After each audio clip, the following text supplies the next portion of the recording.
What's up, motherfuckers? Today I'm going to show us a very good game of the tiebreaks of the World Cup. A game who start to be a Spanish opening and later converts into a King's Indian. So let's see the game. Okay, Sans addition start with e4. Cody respond with e5, knight f3, knight c6, bishop b5. That's the Spanish. Knight f6. And now, okay, the main move was castle here. Oh, there are two main moves, or short castle, sorry, or and d3 are the other main move who fight against the Berlin. So, but D3 is maybe the most employed in the between grandmasters. Because the game is just have 16 pawns and the game was more complex. And with short castle, the lines are more forced and black have easier to make a draw here. Here with D3, the game turns more complex. And now bishop C5 was the main move, but Cory decides to play D6, going for a more or less Steinitz structure. But okay, this is a Berlin. And now it's interesting that now Sarisian plays d4. It's also interesting that he played d4 into tempo first d3, and in the following move d4. Yeah, the principal difference is that here white cannot take because d5 win a piece. That's why I shouldn't play d4 here, because I think that just knight here, or I don't know, or just knight d4. Looks like d4 here have no sense.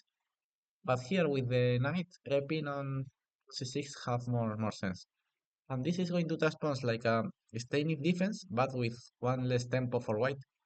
But it's not going to matter so much because this tempo is not going to be so important in the position, and it's going to be more important yes, the pawn structure in a close position more than one single tempo.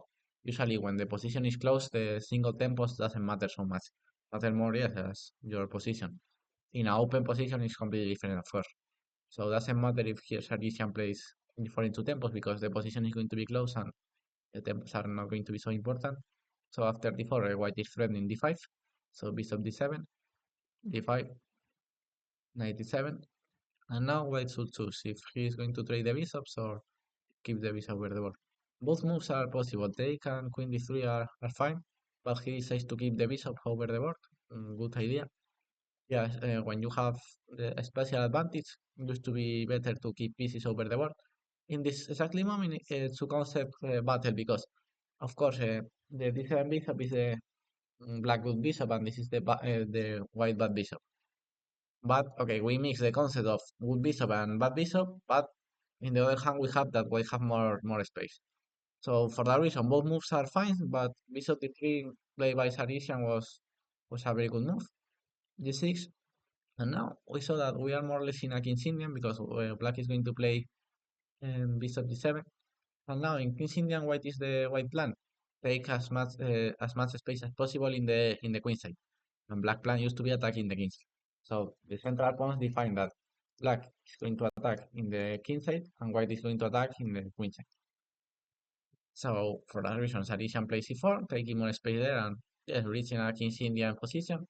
Bishop d7, knight c3, short castle, short castle. We saw that it's like a King's Indian. Knight h5, rook e1, a6, and I played this type of position many times in blitz games. Normally with one extra tempo for white because I used to play d4 directly, but I used to play this position so much online, and always when I review the game with the machine all the time say that white should play a4 a5 always, and because then the human's plan used to be before c5, but the machine really like to play with a4 a5 first. And with black, he made the same. He all the time play a5 with black. See that is so important to take a space there. But for a human, can look like the natural move was before avoiding c5 and preparing c5. But the machines prefer a4 followed by a5. And if he plays like a5, for example, bishop e3 here followed by c5 was the what the machine like. And sometimes he plays c4 DLD. Here I think that white is not prepared, but apart, we have this square for the knight, so here the a5 move is not so good. And apart, knight, black knight can never reach c5. So a4 here, but okay, before play Barcelona was completely normal. Knight f4. Now we hide the bishop on f1. I explained in some videos that the bishop on f1 is great because, of course, after you go short castle, you should develop the bishop, play short castle, rook e1, and later return with the bishop on f1 because, okay, of course, nobody can attack this bishop, and at the same time, he's defending the white king, and he's attacking the queen side. So f1 is a great square for the bishop. g5, like I told you, black should attack in the king side. Knight d2. Now the queen defends this diagonal, and the knight one day can came to c4 after a possible c5, knight to g6, and finally Sarisian play with c5. Very good idea. Queen f6, and now knight c4. Placing great, yes, great placement of the knight, and look like white is making progress in the queen side, and the black king side attack is a little bit slow. So for the moment, the Sarisian was playing great. Yeah, the machine like always like c4, but knight c4 was fine. Knight h4, and here he came to e3 to just defend the king side. Uh, a4 was again possible too, c6 or king h2 and another good moves, but okay, knight e3 was fine.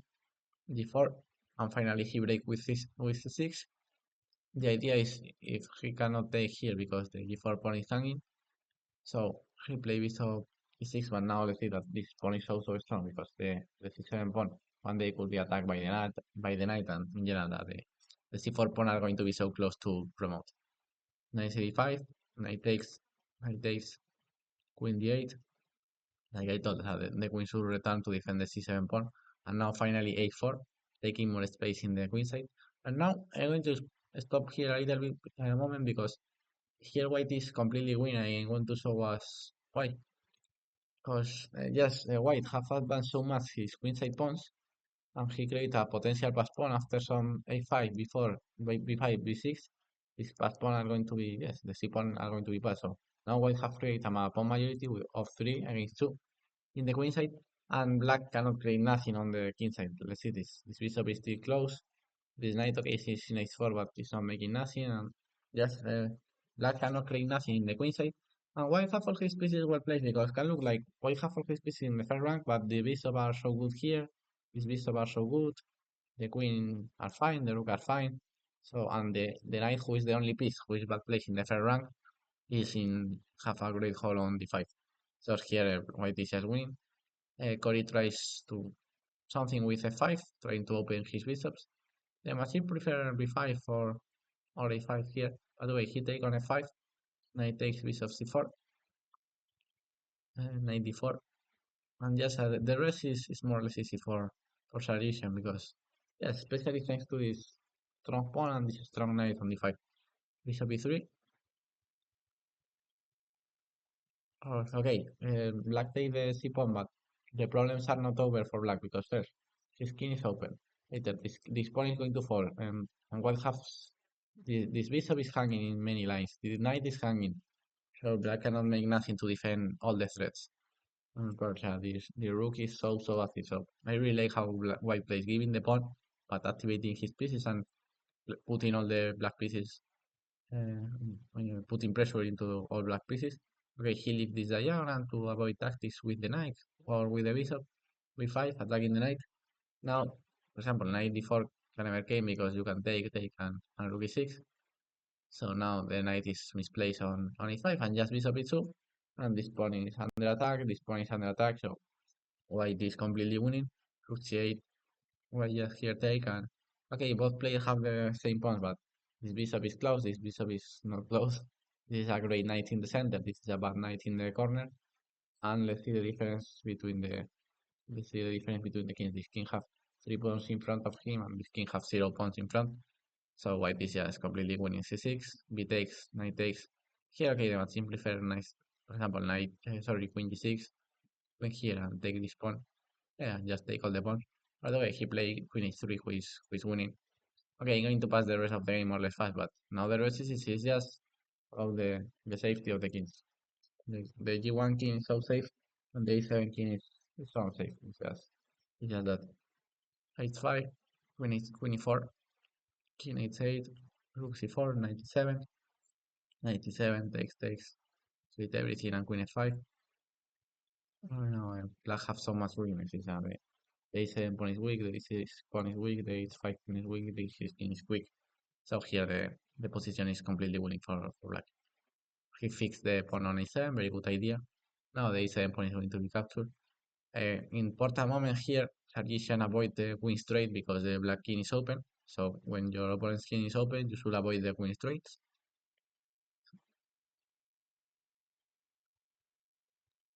And he finally won a queen. Cory should sacrifice a queen and the pawns start to fall. Yes, he finally entered to the insane game who is winning. So very good game of Sarisian, who gives him the ticket of the next round of the World Cup.